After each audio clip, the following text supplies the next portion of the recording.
Assalamualaikum warahmatullahi wabarakatuh. Perkenalkan, nama saya Ronaldo dari MPI 4C, NIM 1910206075.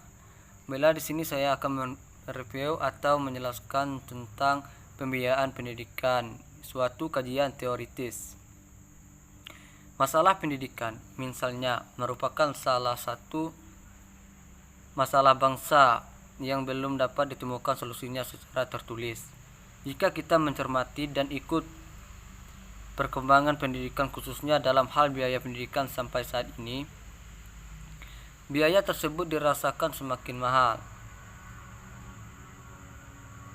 Terlebih lagi dari kalangan kurang mampu, semakin tidak menentu kondisi perekonomiannya dari hari ke hari.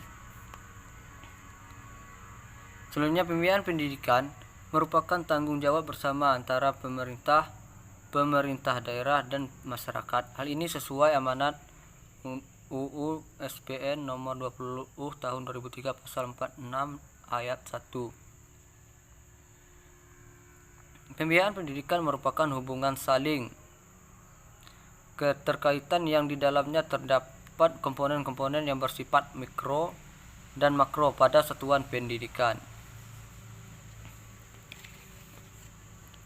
Terkait dengan model pembiayaan pendidikan, Amhar dalam Wibisono tahun 2006 berpendapat bahwa terdapat 4 model pembiayaan pendidikan, yaitu 1. Subsidi penuh dari jenjang pendidikan dasar sampai pendidikan tinggi. Yang kedua, pendidikan gratis pendidikan tinggi diberikan kepada peserta didik sampai usia tertentu. Yang 3, pendidikan gratis diberikan sampai SMA dan pendidikan tinggi tetap membayar SPP sekalipun masih menerima subsidi. Dan yang terakhir, nomor 4, semua jenjang pendidikan wajib membiayai diri sendiri. Pengalian sumber dana dapat diperoleh dari upaya kerja keras, kerjasama dengan industri atau memanfaatkan bantuan CSR atau Corporate Social Responsibility. Membentuk komunitas alumni atau bersumber dari orang tua, wali, peserta didik. Selanjutnya masuk ke kajian literatur dan pembahasan teori ekonomi pendidikan. Mengkaji biaya pendidikan. Erat kaitannya dengan teori konsep ekonomi pendidikan. Ekonomi pendidikan pada hakikatnya merupakan suatu kegiatan mengenai bagaimana manusia dan masyarakat memilih dengan atau tanpa uang untuk memanfaatkan sumber daya produktif yang langka untuk menciptakan berbagai jenis pelatihan, pengembangan pengetahuan, keterampilan, pikiran, watak, dan lain-lain, terutama melalui sekolah formal dalam suatu jangka waktu dan mendistribusinya secara dan kelak. Di kalangan masyarakat, Samuelson tahun 1961, pada hakikatnya, ekonomi pendidikan berkaitan dengan 1. Proses pelaksanaan pendidikan, 2. Distribusi pendidikan di kalangan individu dan kelompok yang memerlukannya, dan yang 3. Biaya yang dikeluarkan oleh masyarakat atau individu untuk kegiatan pendidikan, dan jenis kegiatan apa yang dibutuhkan. Dari segi teori ekonomi pendidikan, khususnya melalui pendekatan human capital, telah dikembangkan oleh Son tahun 1979 dalam suatu model sebagai berikut. 1. Perencanaan pendidikan. Beberapa pendapat terkait dengan perencanaan pendidikan antara lain KOM tahun 1982 menyatakan bahwa perencanaan pendidikan suatu penerapan yang rasional, dianalisis sistematis proses pengembangan pendidikan dengan tujuan agar pendidikan itu lebih efektif dan efisien serta sesuai dengan kebutuhan dan tujuan peserta didik dan masyarakat. Sementara itu, Enoch tahun 1992 menyatakan bahwa perencanaan pendidikan merupakan suatu proses mempersiapkan seperangkat keputusan untuk kegiatan-kegiatan di masa depan yang diarahkan untuk mencapai tujuan-tujuan dengan cara optimal dan diarahkan untuk mencapai tujuan-tujuan untuk pembangunan ekonomi dan sosial secara menyeluruh dari suatu negara.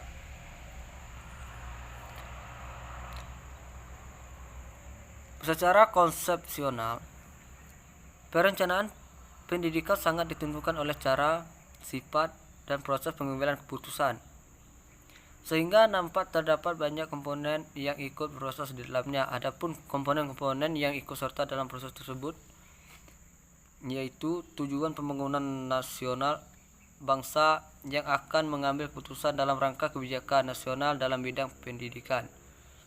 Yang kedua, masalah strategi termasuk penanganan kebijakan. Yang kedua, masalah strategi termasuk penanganan kebijakan atau polis secara operasional yang akan mewarnai proses pelaksanaan dari perencanaan pendidikan.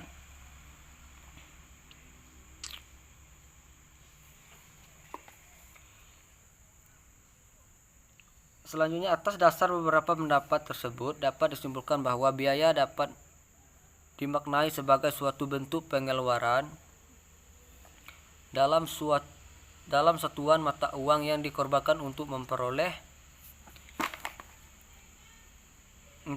atau menghasilkan sesuatu. Dengan kata lain, terdapat 4 unsur pokok dalam biaya. 1. Merupakan pengorbanan sumber ekonomi. 2. Merupakan pengorbanan diukur dalam satuan uang. Yang ketiga, telah terjadi atau yang secara potensial akan terjadi. Dan 4. Pengorbanan untuk tujuan tertentu. Selanjutnya, pembiayaan pendidikan. Pendidikan merupakan salah satu faktor penting untuk meningkatkan sumber daya manusia atau SDM yang berkualitas dalam Undang-Undang Dasar 1945 pasal 31 yang bunyinya tiap-tiap warga negara berhak mendapatkan pelajaran. Hal ini membuktikan adanya langkah pemerataan pendidikan bagi seluruh warga negara Indonesia. Kenyataannya, tidak semua orang dapat memperoleh pendidikan yang layak. Hal ini dikarenakan berbagai faktor termasuk mahalnya biaya pendidikan yang harus dikeluarkan ataupun budget. Konstitusi atau Undang-Undang SPN nomor 20 tahun 2003 mengamatkan kewajiban pemerintah untuk mengkolaborasikan biaya pendidikan 20% dari APBN maupun APBD agar masyarakat dapat memperoleh pelayanan pendidikan sesuai dengan misi Kemdiknas 5.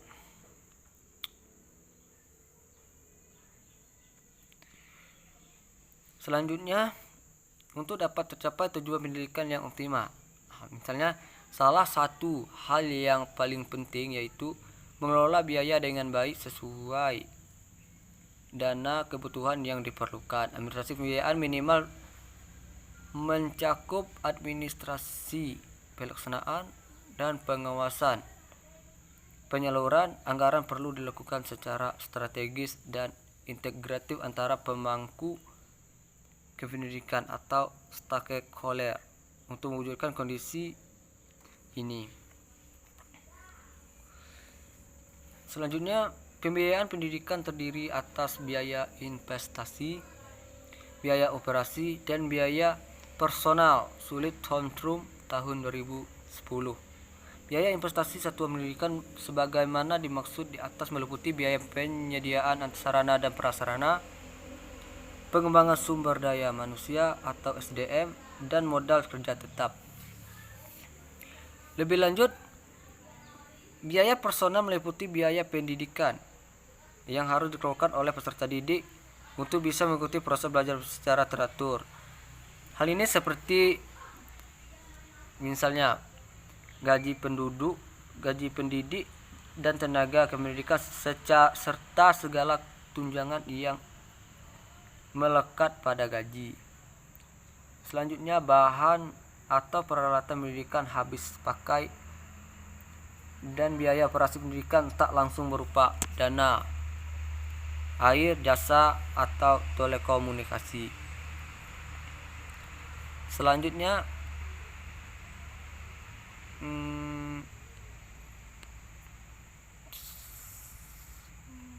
Selanjutnya jenis biaya pendidikan. Beberapa jenis dan golongan biaya pendidikan yang dikaji dalam artikel ini sebagai berikut. Pertama, biaya langsung atau direct cost diartikan sebagai pengeluaran uang yang secara langsung membiayai penyelenggaraan pendidikan, pengajaran, penelitian, dan apapun yang hasilnya. Selanjutnya berikutnya biaya yang merupakan bagian dari biaya langsung, yaitu biaya rutin atau recurring cost. Selanjutnya biaya rutin yang dihitung berdasarkan per student rate flow rate. Menurutnya biaya rutin dipengaruhi oleh 3 faktor utama, yaitu rata-rata gaji guru terhadap keseluruhan biaya rutin. Selanjutnya kondisi pembiayaan pendidikan. Masalah pendidikan di Indonesia ibarat benang yang kusut, sehingga ada kesulitan harus di mana memulainya agar masalah tersebut dapat diselesaikan secara tuntas. Tetapi dapat diduga pula dikarenakan oleh para pelaku penyelenggara pendidikan itu sendiri. Mirisnya lagi,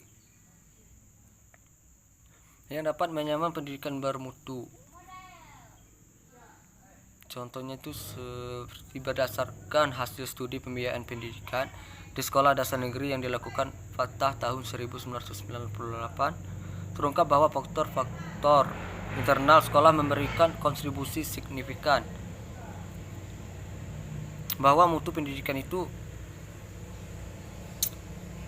di daerah perkotaan lebih tinggi daripada daerah pedesaan. Contohnya tentang telekomunikasi dan ala-ala bukti yang harus dicapai.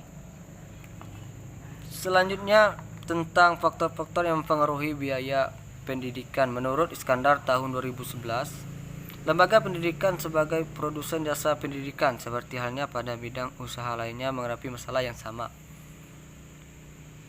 Pendidikan diartikan sebagai unit pelayanan khusus atau unit of specific service.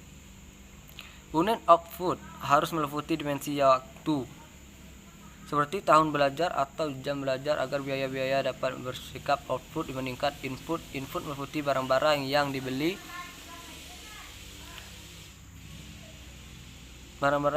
dan orang-orang yang disewakan untuk menyediakan jasa, di antara masukan-masukan input lainnya.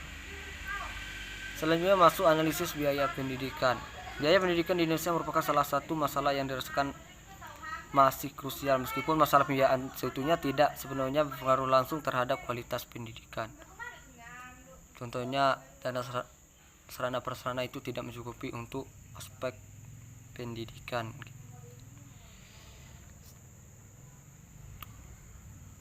Dan kesimpulan dari hal-hal yang saya jelaskan tadi itu, atas dasar kecil tentang sarana prasarana itu, atas dasar kajian secara teori dapat disimpulkan sebagai berikut. Pertama, faktor-faktor yang mempengaruhi biaya pendidikan sekolah dipengaruhi oleh kenaikan harga, perubahan relatif, perubahan dalam populasi, dan meningkatnya standar pendidikan, meningkat usia anak yang meninggalkan sekolah. Baiklah, itulah presentasi ataupun review dari saya, Ronaldo, dari MPI 4C. Saya tutup dengan wassalamualaikum warahmatullahi wabarakatuh.